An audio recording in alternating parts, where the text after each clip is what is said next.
അസ്സലാമു അലൈക്കും വറഹ്മത്തുള്ളാഹി വബറകാതുഹു. ബിസ്മില്ലാഹിർ റഹ്മാനിർ റഹീം. അൽഹംദുലില്ലാഹി റബ്ബിൽ ആലമീൻ വൽ ആഖിബത്തു ലിൽ മുത്തഖീൻ വലാ ഉദ്വാന ഇല്ലാ അലൽ ളാലിമീൻ. സഹോദരന്മാരെ, ആധുനിക കാലഘട്ടത്തിലെ മുസ്ലിം സമൂഹത്തിൽ വമ്പിച്ച തോതിലുള്ള അന്ധവിശ്വാസവും അതുപോലെ കാഴ്ചപ്പാടില്ലായ്മയും ആരുടെയൊക്കെയോ എന്തിൻ്റെയൊക്കെയോ പിന്നാലെ ഓടിപ്പോകുന്ന അവസ്ഥാവിശേഷങ്ങളും ധാരാളമായിട്ട് കണ്ടുവരികയാണ്. യഥാർത്ഥത്തിൽ എന്താണ് ഇസ്ലാം എന്ന് മനസ്സിലാക്കാത്തതിൻ്റെ പേരിലുള്ള തെറ്റിദ്ധാരണയാണ് പലർക്കും. ഇപ്പോൾ ഈ അടുത്ത ദിവസങ്ങളിലൊക്കെ വന്നുകൊണ്ടിരിക്കുന്ന വാർത്തകൾ നിങ്ങൾ ശ്രദ്ധിച്ചാൽ, ജിന്നുമ്മ നിങ്ങൾ കേട്ടിട്ടുണ്ടാവും വാർത്താ മാധ്യമങ്ങളിൽ. സ്വർണം ഇരട്ടിപ്പിക്കാൻ വേണ്ടി 100 പവൻ സ്വർണ്ണമുള്ളത് 200 പവൻ ആക്കുകയാണ്. എങ്ങനെ? അന്ധവിശ്വാസത്തിലൂടെ, ഉഡായിപ്പുകളിലൂടെ. ഇങ്ങനെ ഒരു വ്യക്തി ഇറങ്ങി പുറപ്പെട്ട് അതിനുവേണ്ടി തയ്യാറായാൽ ആ വ്യക്തിയുടെ അടുക്കലേക്ക് 100 പവൻ സ്വർണം കലക്ട് ചെയ്തുകൊണ്ട്, അല്ലെങ്കിൽ 200 പവൻ സ്വർണം നാട്ടുകാരുടെ സ്വർണം വാരിക്കൂട്ടി കലക്ട് ചെയ്ത് കൊണ്ടുപോയി കൊടുക്കുകയാണ്. 200 പവനുള്ളത് 400 പവനാക്കി ഇരട്ടിപ്പിക്കാൻ വേണ്ടി. അതെങ്ങനെ ഇരട്ടിക്കുക? അല്ലാതെ ഈ പെണ്ണ് വലിയ കറാമത്തുകളും അത്ഭുത സംഭവങ്ങളൊക്കെ ഉള്ള പെണ്ണാണ്, ജിന്ന് കൂടിയ പെണ്ണാണ്, സ്വപ്നം കാണുന്ന പെണ്ണാണ്, കറാമത്തുകൾ കാണിക്കുന്ന പെണ്ണാണ്, മൗലൂദ് ഓതുന്ന പെണ്ണാണ്. അപ്പം എന്തായാലും സംഭവിക്കും. അപ്പോൾ 200 പവൻ സ്വർണ്ണമുള്ളത് 400 പവൻ ആയി കിട്ടിയാൽ വലിയ ഉപകാരമല്ലേ? കൈ നനയാതെ മീൻ പിടിക്കാലോ. ഉണ്ടാകുകയാണ്, ഈ സമുദായത്തിൽ ഉണ്ടാവുകയാണ്. ഈ സ്ത്രീ ധരിച്ചിരിക്കുന്ന വേഷം, സുബ്ഹാനല്ലാഹ്, ഈ വേഷം കണ്ടാൽ ആളുകൾ ഇസ്ലാമിനെ പരിഹസിക്കുകയാണ്. കാരണം ഇസ്ലാമിൻ്റെ ഐക്കണായിട്ട് നിൽക്കുന്ന ഒരു മുസ്ലിം സൊസൈറ്റിയുടെ ഡ്രസ്സിങ് കോഡായിട്ടുള്ള ഒരു സംവിധാനത്തെ ജനങ്ങൾ ഈ രീതിയിൽ പുച്ഛിക്കുന്ന, പരിഹസിക്കുന്ന, അതിനോട് മുസ്ലിം സമുദായത്തിൽ തന്നെയുള്ള പുതിയ തലമുറയിലെ ആളുകൾക്ക് മതിപ്പും ബഹുമാനവും ഇല്ലാതാക്കി കളയുന്ന രീതിയിൽ കാര്യങ്ങൾ മുന്നോട്ട് കൊണ്ടുപോവാണ്. യഥാർത്ഥത്തിൽ അനാവശ്യ പ്രവർത്തനങ്ങളിലും അനാശാസ്യ പ്രവർത്തനങ്ങളിലും തട്ടിപ്പിലും വഞ്ചനയിലും ഒക്കെ പാൻസും കോട്ടും സൂട്ടും ജീൻസും അതുപോലെ ഉടുക്കാത്തവരും ഉടുക്കുന്നവരും ഒക്കെ എൻഗേജ് ആകുന്നുണ്ട്. അതിൻ്റെ പേരിൽ ആരും ഇവിടെ ടീഷർട്ട് വലിച്ചെറിയുന്നില്ല. ടീഷർട്ട് ഇട്ടിട്ട് കള്ള് കുടിക്കാൻ പോകുന്നു, അല്ലെങ്കിൽ കഞ്ചാവ് കച്ചവടത്തിന് പോകുന്നു, അല്ലെങ്കിൽ പാൻസ് ധരിച്ചു പോകുന്നു, ട്രൗസർ ധരിച്ചു പോകുന്നു. അതുകൊണ്ട് ഇനി നമ്മൾ ട്രൗസർ ധരിക്കണ്ട എന്നൊന്നും ആരും തീരുമാനിക്കുന്നില്ല. എന്നാൽ പർദ്ദയും നിക്കാബുമൊക്കെ ഇട്ടിട്ട് ഒരു പെൺകുട്ടി വ്യാജ പ്രവർത്തനങ്ങളിൽ, ഇസ്ലാമിക വിരുദ്ധ പ്രവർത്തനങ്ങളിൽ, പൈശാചിക പ്രേരണയാൽ അന്ധവിശ്വാസങ്ങളിൽ പെട്ടുപോയതിൻ്റെ പേരിൽ ചെയ്താൽ പിന്നെ ഉള്ള ഒരു നരേഷൻ എന്താണെന്ന് വെച്ചാൽ പർദ്ദ ഇടാൻ പാടില്ല. കാരണം പർദ്ദ ഇട്ട ആളുകളൊക്കെ എങ്ങനെയാണ്? ഔറത്ത് ശരിയായ നിലക്ക് മറക്കാൻ പാടില്ല, അല്ലെങ്കിൽ ഇസ്ലാമികമായ ഡ്രസ്സിങ് കോഡ് പാടില്ല, കാരണം അത് അന്ധവിശ്വാസികളുടേതാണ് എന്നുള്ള ഒരു നരേഷൻ പുതിയ തലമുറയിൽ വരികയാണ്. അപ്പോൾ ഇതെല്ലാം വരുത്തി വെക്കുന്നത് ആരാണെന്ന് ചോദിച്ചാൽ സമൂഹത്തെ തെറ്റായ വഴിയിൽ നയിച്ചു കൊണ്ടിരിക്കുന്ന പുരോഹിത സമൂഹം ആണ്. എങ്ങനെയാണ് ആ പുതിയ തലമുറയിൽ എന്നല്ല, ഏത് തലമുറയിലുമുള്ള മുസ്ലിം സമൂഹത്തെ, പൊതുജനത്തെ എങ്ങനെ വഴി നടത്തണം എന്നതിന് കൃത്യമായൊരു പദ്ധതി അള്ളാഹുവിൻ്റെ റസൂൽ പഠിപ്പിച്ചിട്ടുണ്ട്. ആ പദ്ധതിയിൽ ഏറ്റാനും കുറക്കാനും നമ്മൾ എന്ന് ശ്രമിച്ചോ അന്ന് ഫിത്തനയും ഫസാദും ഉണ്ടായി. അത് ചെയ്യാൻ പാടില്ല. നമ്മളെ വകയായിട്ടൊരു ബേജാറ്, നമ്മളെ വകയായിട്ട് ഒരു പുതിയത് കൂട്ടിച്ചേർക്കാം, അപ്പോഴേ ഇസ്ലാമിന് പുരോഗതി ഉണ്ടാവുള്ളൂ, അപ്പോഴേ നാട് നന്നാവുള്ളൂ എന്ന് നമ്മൾ ചിന്തിക്കുമ്പോൾ അത് യഥാർത്ഥത്തിൽ അധപ്പതനമാണ്.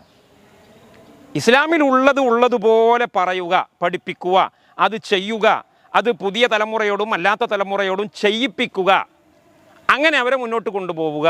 അപ്പോൾ ഒരു അപകടവും ഉണ്ടാവുകയില്ല. ഇപ്പോൾ നിങ്ങൾ നോക്കൂ, ഏതെങ്കിലും തീരെ വിവരമില്ലാത്ത ആളുകളല്ല, അത്യാവശ്യം പഠിപ്പും വിവരവും ഒക്കെ ഉണ്ട് എന്ന് സ്വയം പറയുന്ന, മറ്റുള്ളവർ പറയുന്ന ആളുകൾ. ഇപ്പം ഞാൻ അടുത്ത ഒരു ആളുടെ സംസാരം കേട്ടു.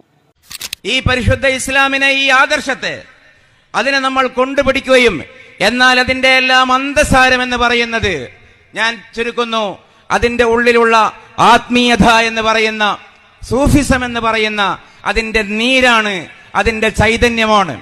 ആ പരിശുദ്ധ ഇസ്ലാമിന്റെ ആധ്യാത്മികമായിട്ടുള്ള തലങ്ങളെ നിരാകരിച്ചുകൊണ്ട് ഇസ്ലാമിനെ കേവലം പ്യൂരിറ്റാനിസം, അക്ഷരപൂജയിലേക്ക്, പ്രാമാണിക പൂജയിലേക്ക് കൊണ്ടുപോകുമ്പോൾ ഈ പരിശുദ്ധ ഇസ്ലാം ജീവനില്ലാത്ത ഒരു വസ്തു മാത്രമാവുന്നു. ഓത്തില്ലാത്ത, ബൈത്തില്ലാത്ത, വർണ്ണക്കടലാസുകളില്ലാത്ത, ഘോഷയാത്രയില്ലാത്ത, കേവലം തർക്കങ്ങളും വിദണ്ഡവാദങ്ങളും മാത്രം ബാക്കിയാകുന്ന ഒരു നീരില്ലാത്ത ഇസ്ലാം ബാക്കിയാകുന്നു. അദ്ദേഹം പറയാണ്, ഞമ്മക്ക് ഡ്രൈ ആയ ഒരു ഇസ്ലാമിനെ അല്ല വേണ്ടത്, വറ്റി വരണ്ട ഒരു ഇസ്ലാമിനെ അല്ല വേണ്ടത്, ഞമ്മക്ക് നീരുള്ള ഇസ്ലാമാണ് വേണ്ടത്. എന്താണ് ഈ നീര്? അദ്ദേഹം തന്നെ പറയുന്നുണ്ട്, നീര് എന്ന് പറഞ്ഞാൽ എന്താ? പാട്ട് വേണം, ബൈത്ത് വേണം, മാല വേണം, മൗലൂദ് വേണം. പാട്ടും ബൈത്തും മാലയും മൗലൂദും ഒക്കെ ഉള്ള, ചെണ്ടയും മുട്ടും കൊട്ടിപ്പാട്ടും കളിയും ഒക്കെ ഉള്ള ഒരു ഇസ്ലാമാണ് നമുക്ക് വേണ്ടത് എന്ന് ഒരാൾ നിന്ന് പറയാണ്, താടിയും തലപ്പാവുള്ള ഒരാൾ.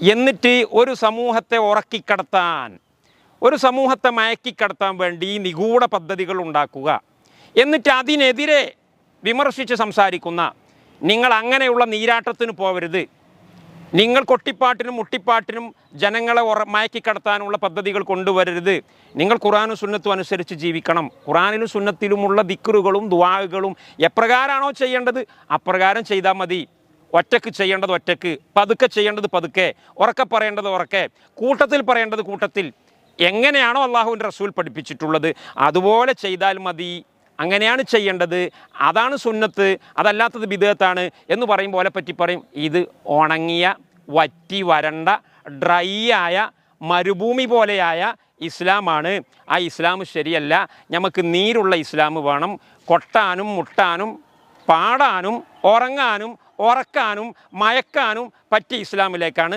നമ്മൾ ക്ഷണിക്കുന്നത്, അതാണ് യഥാർത്ഥ ഇസ്ലാം എന്ന് പറഞ്ഞ് വലിയ ഒരു സമൂഹത്തെ പറഞ്ഞു പറ്റിച്ചു, താടിയും തലപ്പാവും കെട്ടിവെച്ച് വന്നിട്ട്. എന്നിട്ട് ഇത് കേട്ടിരിക്കുന്ന ജനങ്ങൾ ശരി തന്നെയാണ് ആ പറഞ്ഞത്, ഒരു നീരില്ലാതെ പിന്നെ എന്ത് എന്ന് ചിന്തിച്ച് അതിൻ്റെ പിന്നാലെ, ഈ മുട്ടും കൊട്ടുമുള്ളതിൻ്റെ പിന്നാലെ ആളുകൾ പോവുകയാണ്, മതി മറന്നിട്ട്. ഇതിനൊക്കെ പണ്ഡിതന്മാർ നേതൃത്വം കൊടുക്കുമ്പോൾ സ്വാഭാവികമായിട്ടും അവരെയൊക്കെ സ്നേഹിക്കുന്ന, അവരൊക്കെ വലിയ ആളുകളാണെന്ന് വിചാരിക്കുന്ന ഇവിടെയുള്ള മഹാഭൂരിപക്ഷം പൊതുജനങ്ങൾ അതിൻ്റെ പിന്നാലെ ഒഴുകിപ്പോകും. പിന്നെ ഉണ്ടാകുന്നത് മുഴുവനും അനർത്ഥങ്ങളായിരിക്കും. നിങ്ങൾ നോക്കൂ, ഞാൻ നേരത്തെ സൂചിപ്പിച്ച സ്വർണം ഇരട്ടിപ്പിക്കുന്ന ആൾ, ജിന്നുമ്മ എന്ന് പറയുന്ന ഒരാൾ, അയാളെ വീട് സന്ദർശിക്കാൻ വേണ്ടി കേരളത്തിലെ ഒരു വലിയ പ്രസ്ഥാനത്തിൻ്റെ തലപ്പത്ത് കയറിയിരിക്കുന്ന വലിയ ഒരാൾ, പേരൊന്നും ഞാൻ പറയുന്നില്ല, ഇപ്പോൾ നിങ്ങൾക്ക് സോഷ്യൽ മീഡിയയിൽ അതൊക്കെ ലഭ്യമാണ്, അദ്ദേഹം പോവുകയാണ്, വലിയ താടിയും തലപ്പാവുള്ള വലിയ സുൽത്താനാണ് എന്ന് പറയുന്ന ഒരാൾ, ഒരു മുസ്ലിയാർ, അദ്ദേഹത്തിൻ്റെ പരിവാരങ്ങളെയും കൂട്ടിയിട്ട് ഇന്ന് ക്രിമിനൽ കേസിൽ കുറ്റവാളിയായി പോലീസിൻ്റെ പിടിയിലകപ്പെട്ടിരിക്കുന്ന ഇസ്ലാമിനെ മുഴുവനും ചീത്തപ്പേരിലാക്കിയ, സമുദായത്തെ മുഴുവനും സംശയത്തിൻ്റെ നിഴലിൽ നിർത്തിയിട്ടുള്ള ഒരു തീർത്തും പിന്നെ തട്ടിപ്പും ചതിയും വഞ്ചനയും റിപ്പോർട്ട് ചെയ്യപ്പെട്ട ഒരാളുടെ വീട്ടിൽ കയറി ചെല്ലാണ്. എന്തിന്? അനുഗ്രഹം വാങ്ങാൻ, അല്ലെങ്കിൽ അനുഗ്രഹം കൊടുക്കാൻ എന്ന് പറഞ്ഞാൽ സ്വർണം വാങ്ങാൻ, സ്വർണം കൊടുക്കാൻ. ആളുകളെ തട്ടിപ്പിലൂടെയും വഞ്ചനയിലൂടെയും ആക്രമിക്കുന്ന ആളുകൾക്ക് മൗനം സമ്മതമല്ല, എല്ലാ നിലക്കുമുള്ള പിന്തുണ നൽകാൻ വേണ്ടിയിട്ട്. അപ്പോൾ ഇതൊക്കെ ഈ ഒരു വിഭാഗം ആളുകൾ ബഹുമാനിക്കുന്ന ആളുകൾ ചെയ്യുമ്പോൾ സ്വാഭാവികമായിട്ടും അവരെ പിന്നിലുള്ള ആയിരക്കണക്കിന് പതിനായിരക്കണക്കിന് അണികൾ വഴിതെറ്റിപ്പോകും. അതിൻ്റെ എല്ലാം ചീത്തപ്പേര് വിശുദ്ധ ഇസ്ലാമിനാണ് ഉണ്ടാവുക. അതുകൊണ്ട് എനിക്ക് പൊതുസമൂഹത്തോട് പറയാനുള്ളത്, അവർക്ക് നേതൃത്വം കൊടുക്കുന്നവരെന്ന് പറയുന്ന, വിവരമുള്ളവരെന്ന് പറയുന്ന ആളുകളോട് പറയാനുള്ളത്, നിങ്ങൾ ദയവായിട്ട് അതൊക്കെ ഒന്ന് അവസാനിപ്പിക്കണം. ഇസ്ലാമിൻ്റെ തനിമയെ, ഇസ്ലാമിൻ്റെ തെളിമയിൽ കളങ്കം ചാർത്തുന്ന പുത്തനാശയങ്ങൾ, അന്ധവിശ്വാസങ്ങൾ, ഷിർക്ക്, ഖബറാരാധന പോലെയുള്ള പരിപാടികളിൽ നിന്ന്, കെട്ടുകഥകൾ, സ്വപ്നകഥകൾ തുടങ്ങിയിട്ടുള്ള കള്ളക്കറാമത്ത് പറയൽ പോലെയുള്ള വിഷയങ്ങളിൽ നിന്ന് നിങ്ങൾ ധൈര്യപൂർവ്വം മാറി നിൽക്കണം. വിശുദ്ധ ഇസ്ലാമിൻ്റെ ആദിമ വിശുദ്ധിയിലേക്ക് നിങ്ങൾ തിരിച്ചു വരണം. അതിൽ യാതൊരു ഈഗോ പ്രശ്നവും തോന്നേണ്ടതില്ല. അങ്ങനെ പറയുമ്പോൾ ഡ്രൈ ആവൂലേ, അതിവിടെ വേറെയുള്ള കുറേ ആളുകൾ പറയുന്നതല്ലേ എന്ന് വിചാരിച്ച് ദുരഭിമാനത്തിൻ്റെ പേരിൽ നിങ്ങൾ ഇപ്പോൾ പോകുന്ന ഈ പോക്ക് തന്നെ പോവുകയാണെങ്കിൽ ഉണ്ടാകാൻ പോകുന്ന എന്താണെന്ന് വെച്ചാൽ സമൂഹം തകർന്ന് തരിപ്പണമാകും. അള്ളാഹു സുബ്ഹാനഹു വ തആല നിങ്ങൾക്കും നിങ്ങളെ കൂടെയുള്ളവർക്കും എല്ലാം സൽബുദ്ധി പ്രദാനം ചെയ്യുമാറാകട്ടെ. അസ്സലാമു അലൈക്കും വറഹ്മത്തുള്ളാഹി വബറകാതുഹു.